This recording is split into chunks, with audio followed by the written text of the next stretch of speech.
Dando sequência à nossa programação, nós gostaríamos de solicitar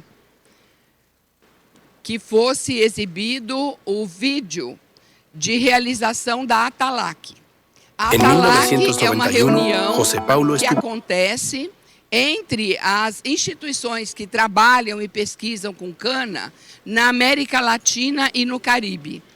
E no próximo ano, durante a realização da FENASUCRO, em 2026, o Brasil sediará e realizará a ATALAC aqui. Então, nós realizaremos o evento parte em Ribeirão Preto e parte em Sertãozinho e na região, contando com a participação e com a presença de vocês. Esse evento será um evento que haverá a possibilidade de apresentação de trabalhos técnicos científicos. E nós teremos uma programação muito bem elaborada, do ponto de vista técnico, para trazer profissionais que colaborarão conosco nesse evento. Então, a STAB está muito empenhada, nós convidaremos vocês para estarem conosco, então, nesse evento, para que seja um congresso realmente diferenciado, como nós merecemos. Ainda de informar e de convidá-los a participar do 24º SBA, que será realizado em Ribeirão Preto. É uma realização conjunta da STAB e que vai tratar da usina da Revolução. Então, nesse caso, o evento vai ser 22 e 23 de outubro próximo, e a programação já está disponível para consulta. É um evento que envolve um pouco mais da parte industrial.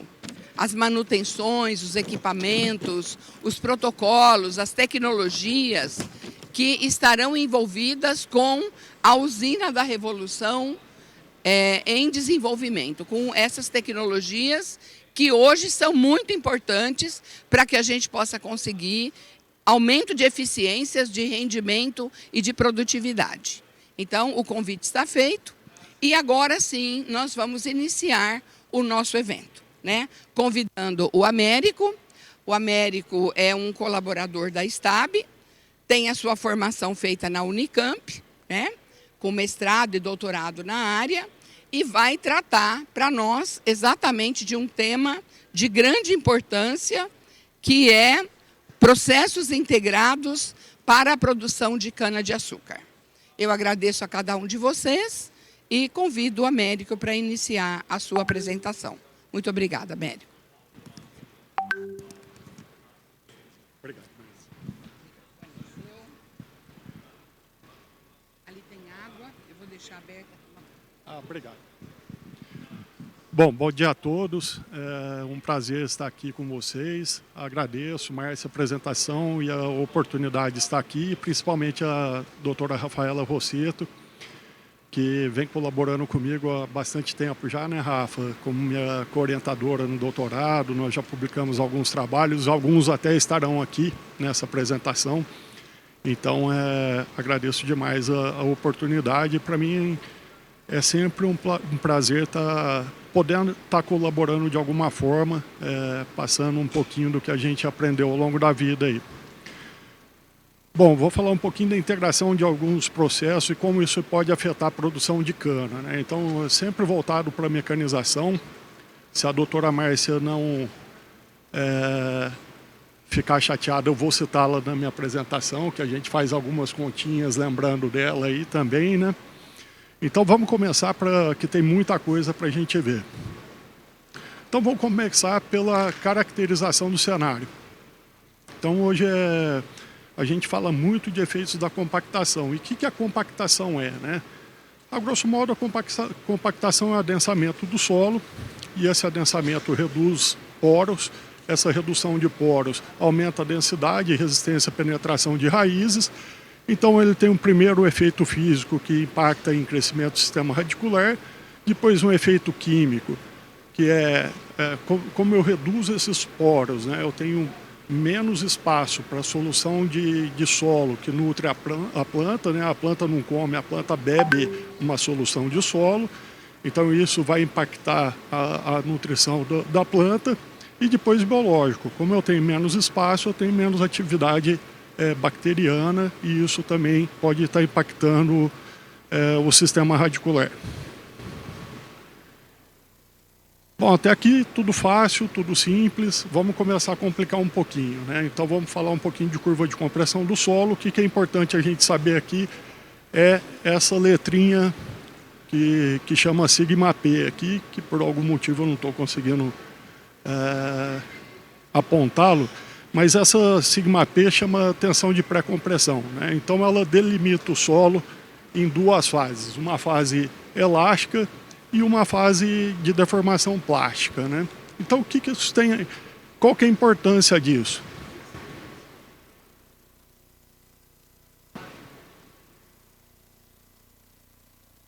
Opa. Bom, a importância disso é que... Obrigado. A importância disso é que quando as tensões verticais ou as cargas que eu aplico ao solo são menores do que essa tensão de pré-consolidação, eu tenho uma deformação elástica que é reversível. Então o solo age como se fosse uma mola, ele vai e volta, né? Quando eu tenho tensões verticais ou cargas aplicadas a esse solo acima da tensão de pré-consolidação, são deformações irreversíveis. Então ele vai aumentar a densidade aparente do solo e vai modificar a razão de vazios, né? E aí toda essa questão de aeração, condutividade hidráulica, tudo vai ser afetado.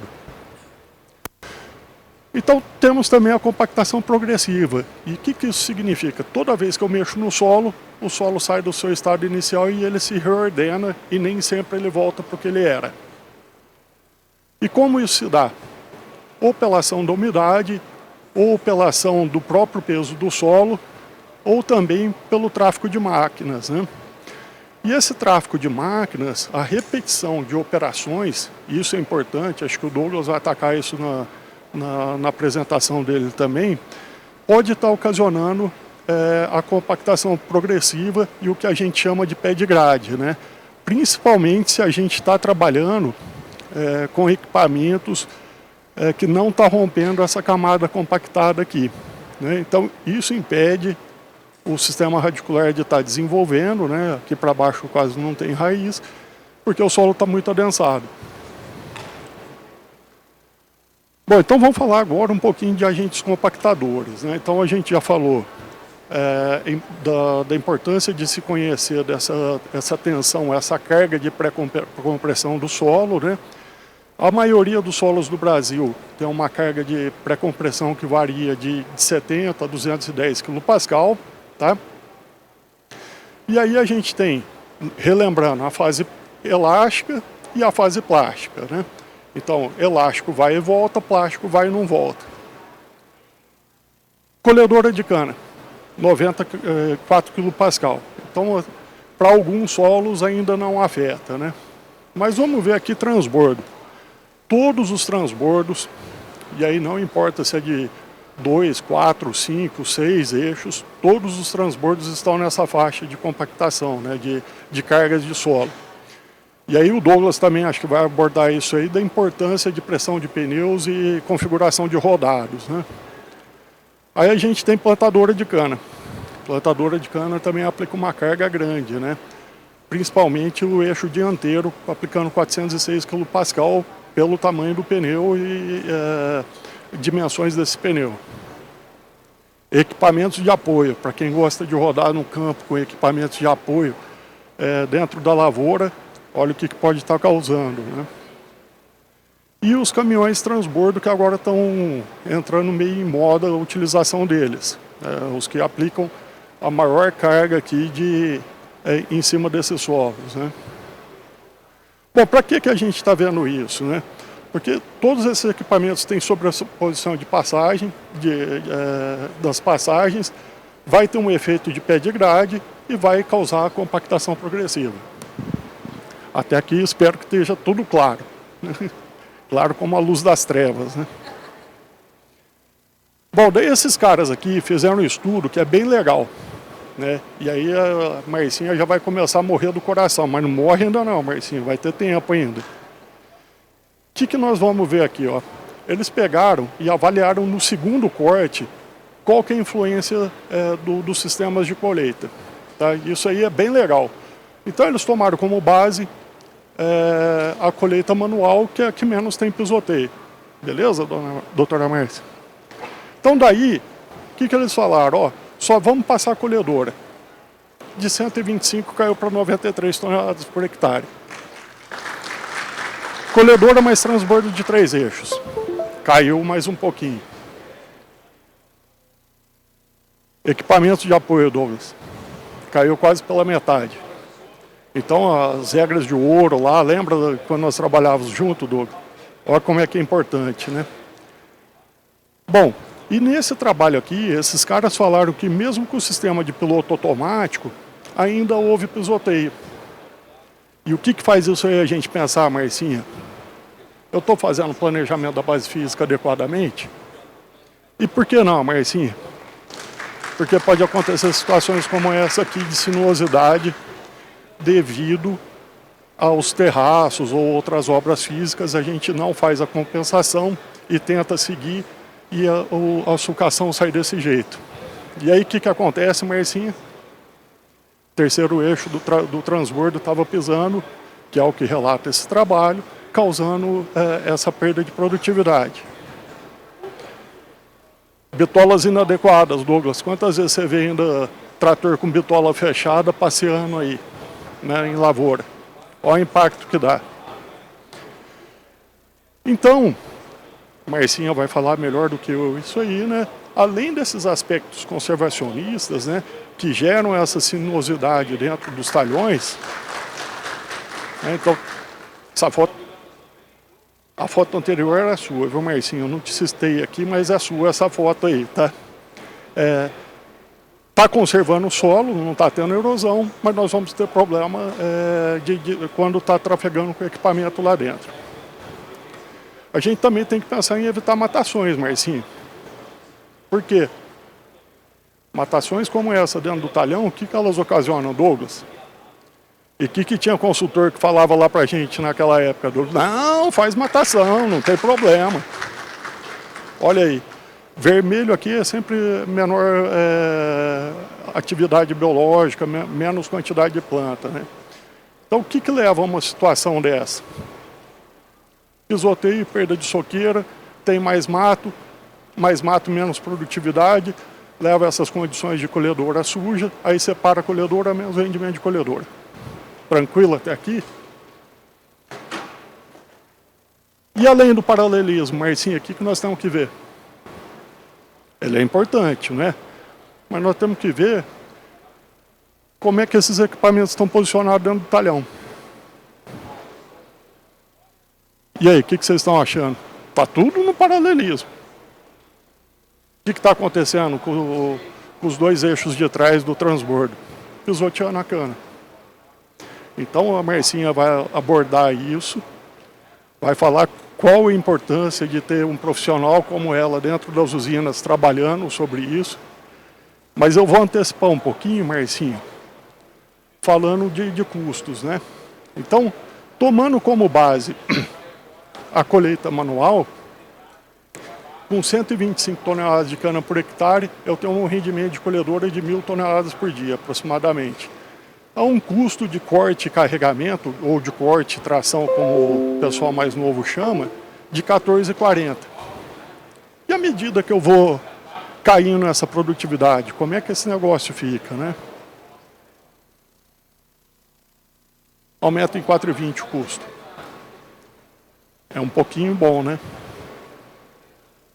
E quando cai mais? Só pela diminuição de rendimento de colhedora, que impacta em transbordo também. Aumenta para 5,30.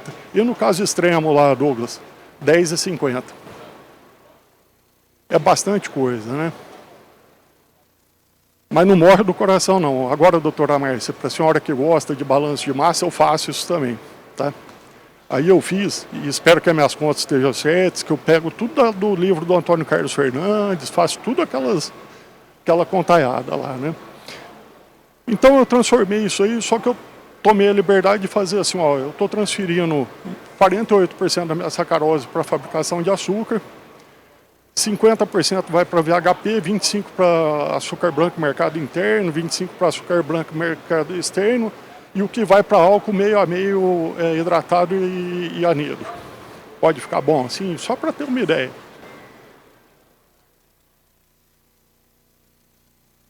Ô Guilherme, quanto custa um plantio de cana? 16 mil? 15, 16? Metade está aí, ó. Que você está perdendo só no primeiro corte, só por causa da compactação, em perda de receita. 9 mil na outra situação, 14 mil na outra. Então, de um corte para o outro, você está perdendo o investimento do plantio. Então, acho que vale a pena pensar no que você vai falar daqui a pouco, né, Marcinha? Gostou, Marcinha, até agora? Chama atenção, não chama esses números? Então, para evitar isso, além do que a Marcinha vai falar de planejamento de base física, nós temos também a questão de agricultura de tráfego controlado. E o que ela é, né? Ela visa ter o deslocamento dos equipamentos em faixas específicas. Aí eu concentro todas as minhas cargas sempre onde os equipamentos vão estar passando, que a gente chama de área de tráfego, e preserva a soqueira, né? Então, o que a gente pode ver aqui? A gente tem aqui...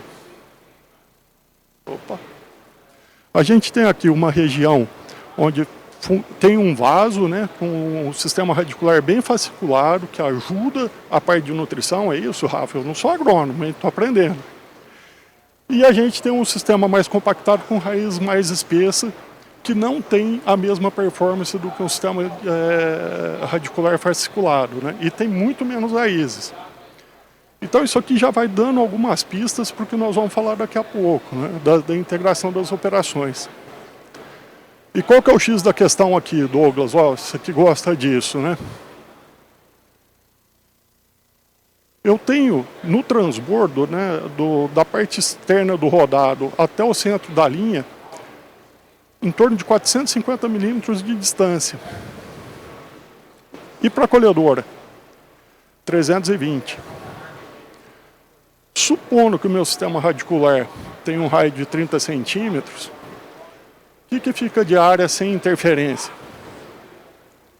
15 centímetros para o transbordo e 2 centímetros para a colhedora. 2 centímetros de área sem interferência.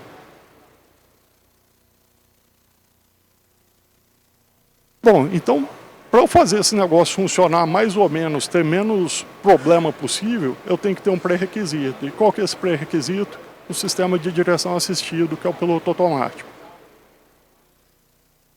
Bom, e quais são os benefícios aí da agricultura de tráfego controlado? Eu estabeleço uma área de tráfego para tentar garantir a longevidade do canavial, que eu evitando pisoteio em cima da linha de cana.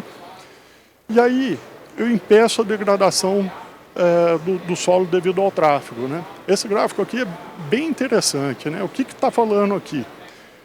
Que quando eu aumento o teor de umidade no solo e chego em 0,35, eu preciso de uma pressão muito baixa para compactar esse solo.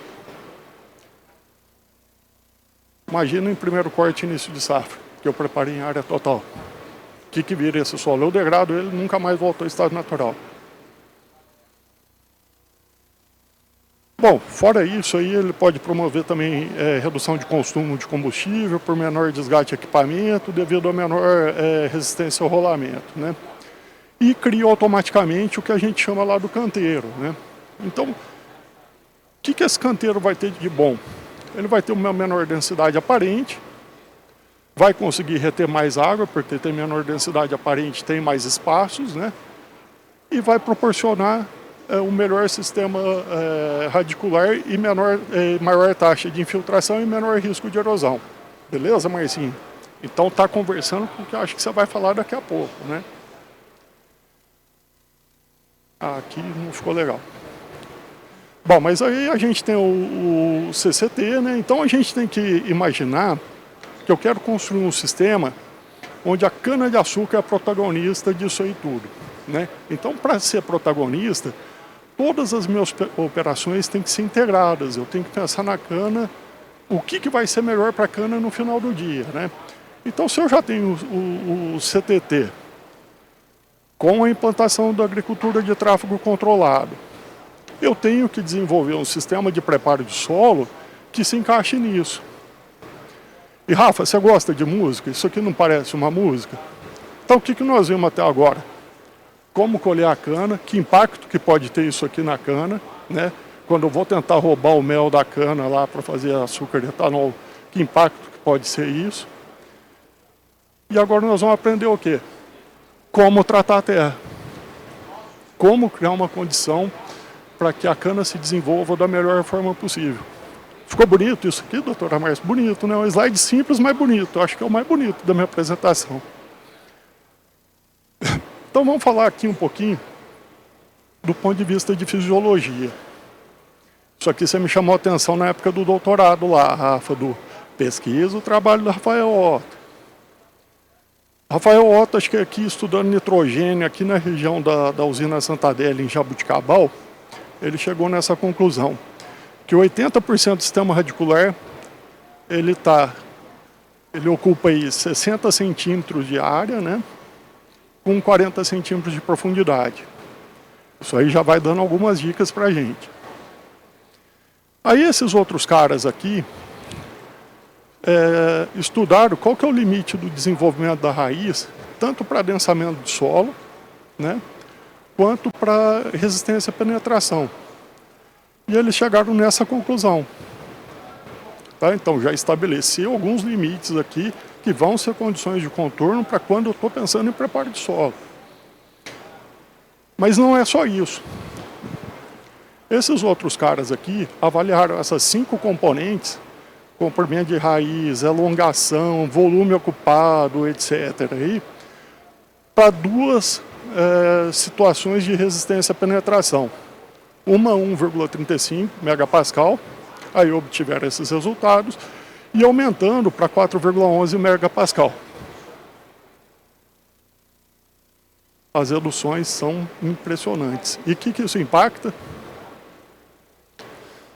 Absorção de água e nutrientes, resistência ao estresse, tanto abiótico quanto biótico, menos raiz, qualquer ataque de praga é muito mais sentido.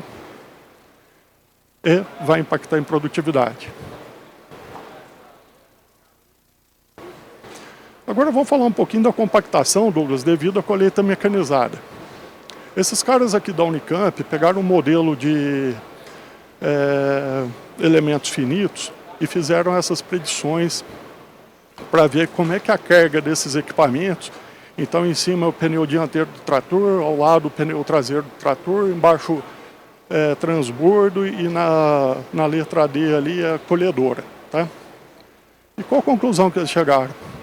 Quem causa mais dano é o transbordo. Chegando a 40 centímetros de profundidade com uma largura de propagação de 90 centímetros, 45 centímetros a partir do centro do pneu para cada lado do centro do pneu. O que o Rafael Otto fala? Que 80% das raízes estão a 40 centímetros de profundidade, 60 centímetros de largura. Já vai dando pista, né, Rafa? Para quem trabalha com 1,5 metro. Aí o querubim, né? É do IAC, Rafa, eu não sei de onde que ele é, do CEM.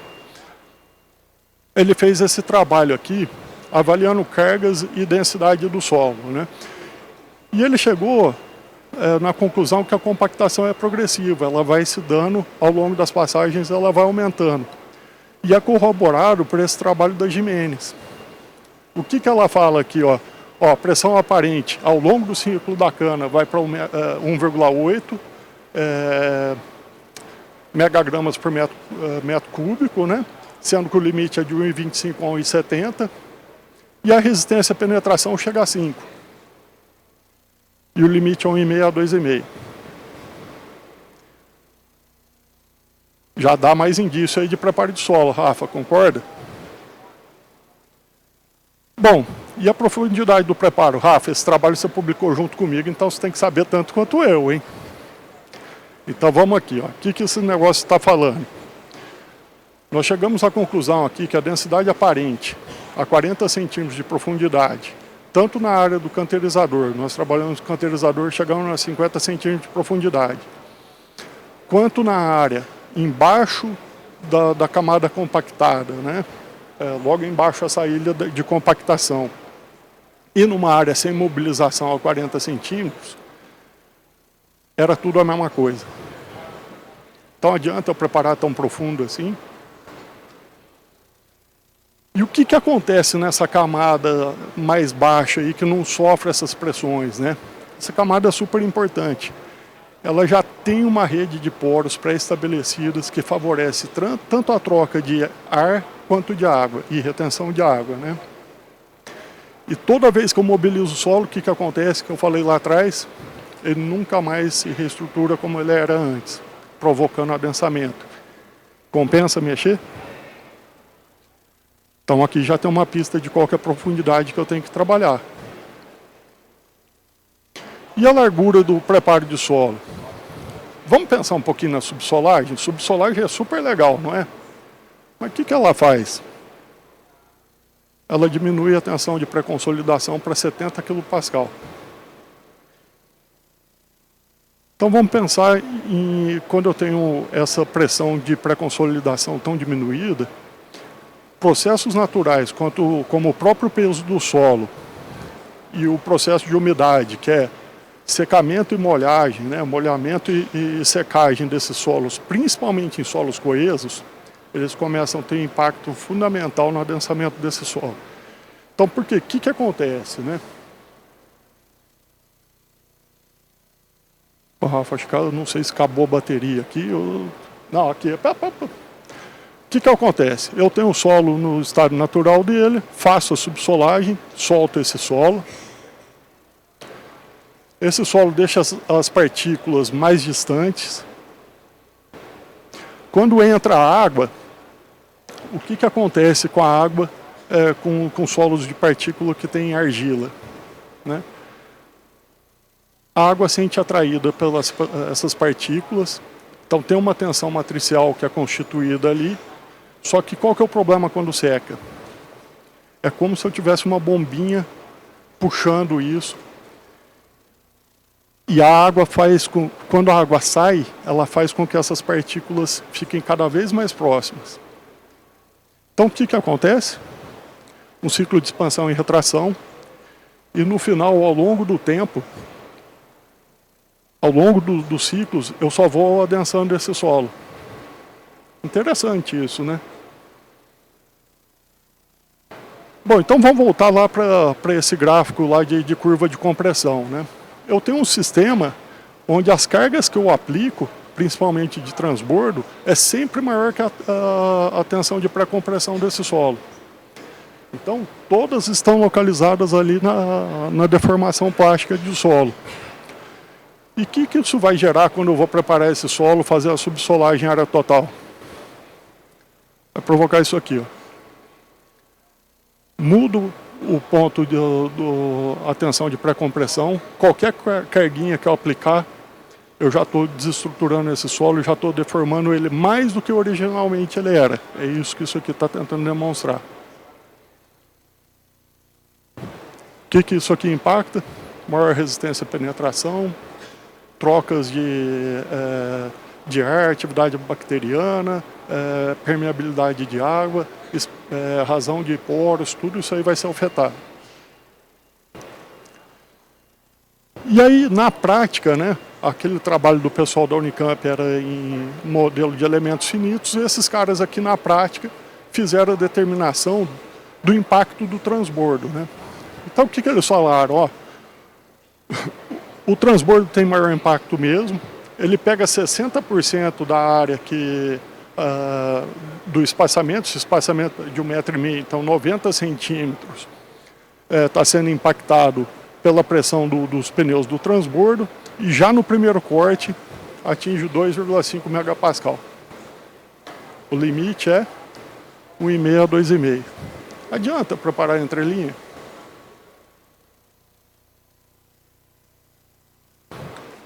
Aí veio esse cara aqui, lá da Unesp, Dr. Amércio.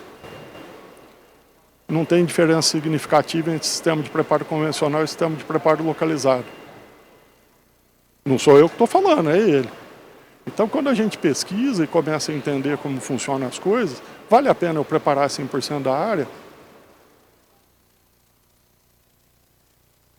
É isso que eu faço aqui e a pergunta fica para vocês. Guilherme, você que desenvolve equipamento, está claro? Ou mais ou menos?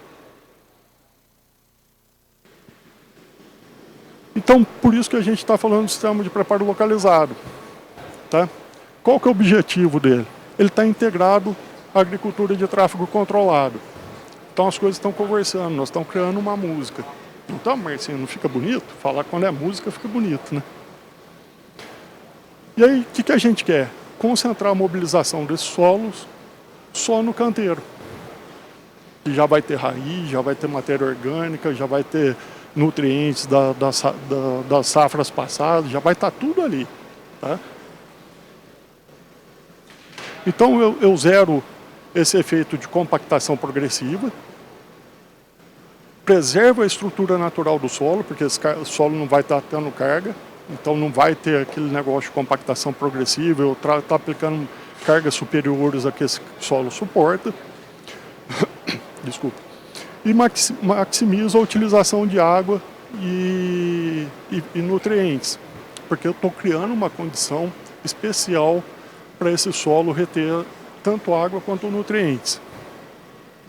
E aí eu vou promover um ambiente adequado para o desenvolvimento do sistema radicular.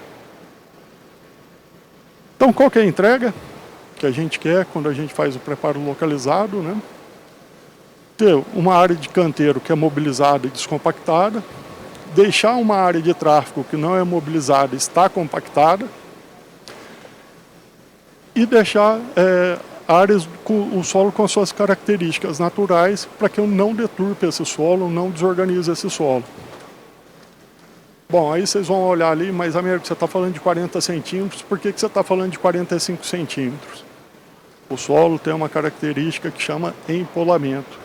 Então estou deixando 5 centímetros a mais ali para a gente ver esse negócio de empolamento, que é como se fosse, eu passo o implemento como se fosse um fermento. Ele aumenta tanto a relação de vazios que ele aumenta um pouquinho, né?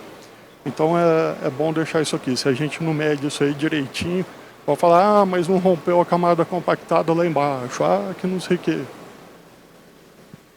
Bom, vamos falar um pouquinho em números. Esse também é um trabalho que acho que é esse que nós ganhamos lá da Índia o ano passado, o ano retrasado. Vamos ver se ganha de novo esse ano para o outro, né, Rafa? Taxa de infiltração no canteiro 278 milímetros por hora, na área de tráfego 124. Crescimento do sistema radicular, comparando o sistema de preparo localizado quanto o sistema de preparo convencional, 1.239 contra 562. No canteiro, densidade aparente até 40 centímetros, 1,31 megagrama por metro cúbico. Redução de custos operacionais quando eu comparo com o sistema de preparo convencional, 34%. Quando a gente vai vendo linha a linha ali, se eu fizer a fosfatagem localizada em vez da fosfatagem em área normal, né, em área total, só em redução de dosagem eu reduzo 47,5%. Eu fiz a conta em cima de MAP. Obrigado. Motomecanização, 52% de custo. Era bom se o Bernardo tivesse aqui, que ele propôs esse número aqui de consumo de combustível, quase 49 litros por hectare. Né? E quando a gente faz a conta, na minha conta eu cheguei a 163 quilos de CO2 por hectare, mas tem gente que já calculou 316 quilos de CO2 por hectare, evitando emissões de CO2. Ó, Mércio, pra você não ficar bravo, tem vídeo da TT também, viu? Vamos falar agora da integração de plantio mecanizado. Retomada pós-chuva, custos e qualidade, né? Quando eu tenho um canteirizador, melhoro muito a qualidade, né? Principalmente com a enxada rotativa. Você tem menos torrões e melhora bastante essa questão de cobrição, né? Então, falando em retomada pós-chuva, eu tenho uma área ali que está adensada, né? Então, já está compactado, uma densidade maior, teor de umidade menor, porque não tem na onde pôr água, não tem mais poros. Logo, ela suporta mais carga. Fácil de entender agora esse gráfico, né? Se ela suporta mais carga, eu tenho maior resistência ao rolamento. Se eu tenho maior resistência ao rolamento, menos desgaste de equipamento, menos consumo de combustível. E no canteiro, menor densidade, menor resistência à sulcação. Impactos em custo, maior rendimento, maior disponibilidade de equipamento, menor consumo de diesel, logo, menor custo. Agora, desafiar quem desenvolve equipamento, né? Que oportunidades que eu tenho? Bom, se eu estou fazendo preparo localizado, não é possível eu também colocar nutrientes onde a planta precisa? Rafa, trabalho que você vai apresentar agora também, né? Eu não citei o teu trabalho aqui porque não publicou ainda, mas é trabalho que você vai citar lá sobre óxidos, né? A importância de óxido em profundidade, né? Além da correção de acidez, fornecimento de cálcio, que é uma coisa que a gente esquece, né? Para quem já trabalhou em usina quase quebrando e usou só calcário para adubar, sabe como o calcário é importante para dar cana, né? Então aqui, esse é o equipamento da Agromatão. Aí está mostrando a caixa de depósito, né, um canteirizador da Agromatão. Melhorou assim para vocês verem? E está distribuindo o óxido de cálcio em profundidade ali, né? Aí está chegando a 47 centímetros. O único defeito é que ele não está distribuindo ao longo do perfil, só está distribuindo lá embaixo. O ideal é a gente fazer uma distribuição ao longo do perfil. Então, aumenta a porosidade do solo e retenção de água, desperdício no uso localizado. Quem já viu a aplicação de calcário aqui sabe como que é, mesmo com o abafador. E, consequentemente, reduz emissões, né, de efeito estufa. Esse trabalho aqui você é coautora, Rafa, eu nem sei se você sabe, mas você está como coautora lá. É um trabalho de um orientado do Crucial. O que ele fez, né? Ele fez a aplicação do calcário em área total, depois só no canteiro superficial e no canteiro em 2 profundidades, né, dividindo a dose, aí, acho que foi 75% e 25%, alguma coisa assim. O que ele chegou? Quando compara com o preparo convencional, eu tenho um aumento de TCH de 12,4% e 13,4% de TAH. Quando eu comparo com o canteirizado, eu tenho menos, né, 5,2 contra 4,9. Então, compensa a gente fazer esse trabalho aí de aplicação de óxidos em profundidade para construir perfil de solo. Agora vamos falar um pouquinho de uso de torta de filtro. Torta de filtro é super legal, né? O que ela faz? Retém mais umidade. O Crucial tem um trabalho que ele fala que aumenta em 5,5% o TCH em 2 cortes, né? E 11,1% se associar a torta mais adubação mineral. E que ela pode substituir parcial ou totalmente a adubação, tá?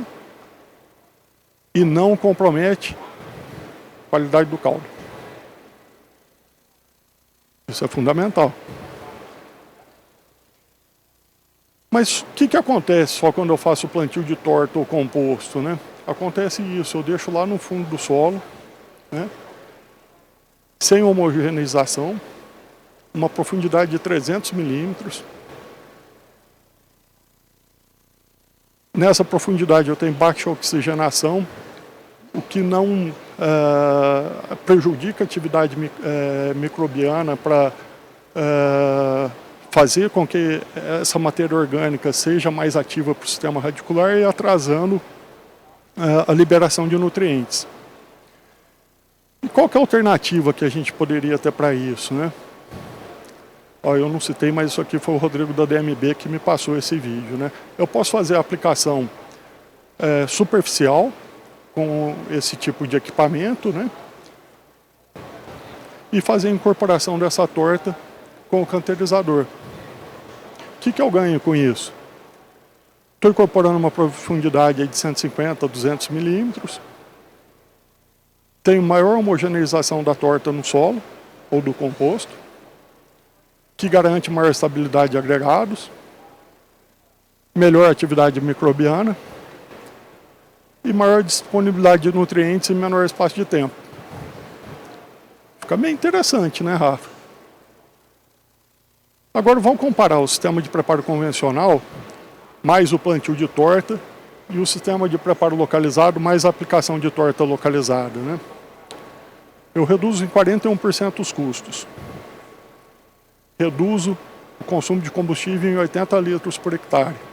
Um pouquinho significativo, eu estava achando até agora. Para quem me conhece, eu gosto de falar um pouquinho de custos, né? Vamos detalhar um pouquinho esse custo, então. Desde lá do sistema de preparo convencional, comparando ele com o preparo localizado, primeiro sem falar de torta e depois nós vamos pôr a torta na jogada, né? Então, qual que é a diferença que eu tenho aqui, só considerando mecanização, sem considerar outros insumos, né? Tem uma diferença aí de quase R$540 aí por hectare, né? Que equivale a 3,2 toneladas de cana no campo. Tá difícil precificar a cana, que agora tem única, tem não sei quem, tem, cada hora é um preço, você não sabe que preço de referência você usa, mas eu peguei a média dos dois.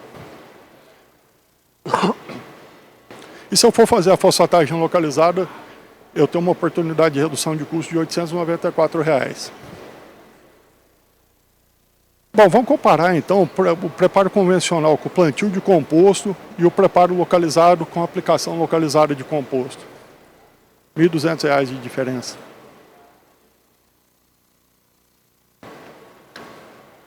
Agora, no trabalho do Cruciol, ele fala que em 2 cortes a gente ganha 15 toneladas de cana por hectare, né? Então, vamos pensar só no sistema convencional, de não plantar torta e plantando, quanto que eu ganho. Primeiro, eu tenho um incremento de custos ali de quase R$1.000 por hectare, que equivale a 6 toneladas de cana no campo. Será que compensa? Fazendo aquelas contas lá de balanço, doutora Márcia, quanto que dá? Então, para quase R$1.000 eu tenho 1.700. É uma relação de, para cada R$1 que eu invisto, 1,7 que eu retenho. É boa essa relação, né? Você aplicaria teu dinheiro numa poupança assim, doutora Márcia, assim, com esse retorno de 70%?